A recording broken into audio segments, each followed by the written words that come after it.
Saudara-saudari terkasih, di masa Prapaskah yang istimewa ini, kita semua tentu mencari cara ya untuk bisa lebih dekat lagi dengan Tuhan. Nah, hari ini kita akan sama-sama merenungkan satu jawaban yang luar biasa kuat, yaitu kerendahan hati. Kita akan lihat bagaimana sikap yang kelihatannya sederhana ini justru menjadi kunci yang membuka pintu bagi karya dan mujizat Tuhan dalam hidup kita. Oke, mari kita mulai dengan sebuah kisah dari Perjanjian Lama. Ada seorang tokoh bernama Naaman. Dia ini bukan orang sembarangan loh. Dia adalah seorang panglima tentara yang hebat, perkasa, dan sangat dihormati. Tapi, di balik semua kegagahannya itu, ada satu masalah besar yang tidak bisa diselesaikan oleh kekuasaan, pangkat, ataupun hartanya, yaitu penyakit kusta. Coba deh kita bayangkan sejenak, Naaman, seorang panglima besar, datang jauh-jauh untuk mencari kesembuhan dari seorang nabi. Mungkin di benaknya dia bakal disambut dengan ritual yang megah, upacara yang spektakuler. Tapi apa yang dia dapat? Cuma sebuah perintah yang sederhana dari Nabi Elisa, pergi mandi 7 kali di Sungai Yordan. Sebuah perintah yang saking sederhananya mungkin terasa sedikit mengecewakan, bahkan mungkin merendahkan baginya. Dan benar saja, Alkitab mencatat, awalnya Naaman itu marah besar. Kenapa? Ya karena kenyataan sama sekali nggak sesuai dengan ekspektasinya. Dia mengharapkan sebuah pertunjukan besar, sebuah penyembuhan yang sepadanlah dengan statusnya sebagai panglima.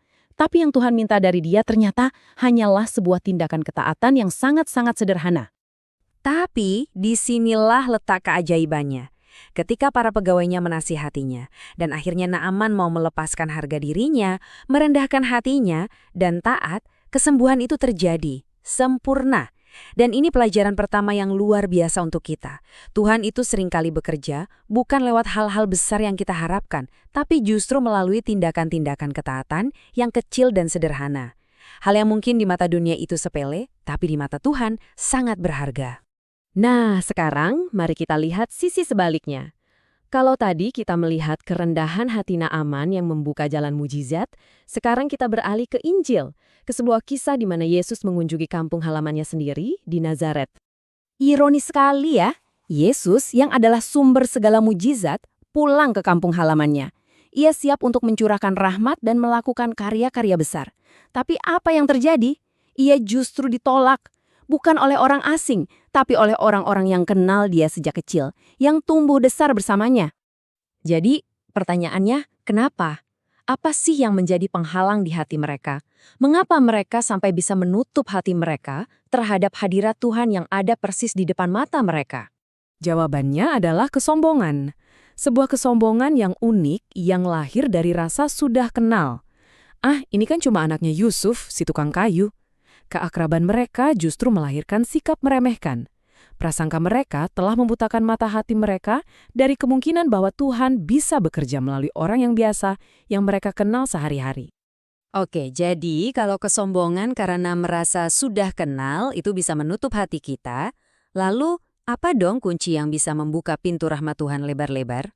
Yesus sendiri yang memberikan jawabannya. Coba lihat kontras yang dia tunjukkan. Orang-orang Nazaret yang merasa kenal Yesus malah menolaknya. Sementara itu, rahmat Tuhan justru mengalir deras kepada siapa? Kepada orang luar, kepada janda di Sarfat, kepada Naaman, orang Syria itu. Mereka adalah orang-orang yang tidak merasa berhak, tapi mereka datang dengan hati yang terbuka, dengan hati yang rembah. Jadi, ini poin krusialnya yang dirangkum dengan begitu indah oleh Santo Fransiskus dari Assisi. Kesiapan sejati untuk menerima karya Tuhan dalam hidup kita itu datangnya dari hati yang tulus dan rendah, bukan dari keinginan untuk pamer atau terlihat hebat. Nah, saudara-saudari, saat kita merenungkan kisah-kisah ini, terutama di masa Prapaskah, pelajaran ini menjadi sangat pribadi. Ini adalah undangan bagi kita semua untuk melihat ke dalam diri kita masing-masing.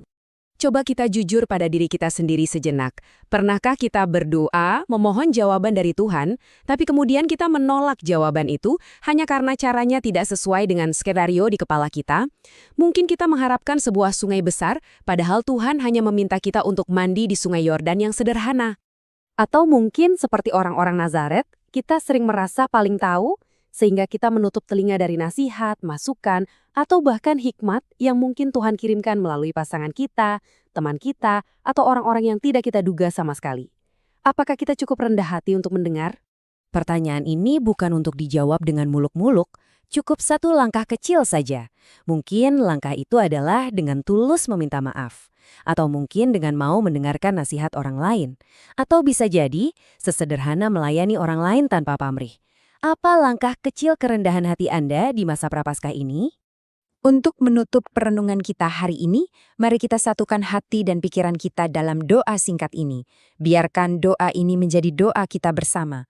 Tuhan, lembutkanlah hatiku, agar aku tidak menjadi seperti orang Nazaret yang menolak Engkau. Ajarlah aku memiliki kerendahan hati seperti Naaman, supaya aku mampu melihat dan menerima mujizat-Mu dalam hidupku. Amin.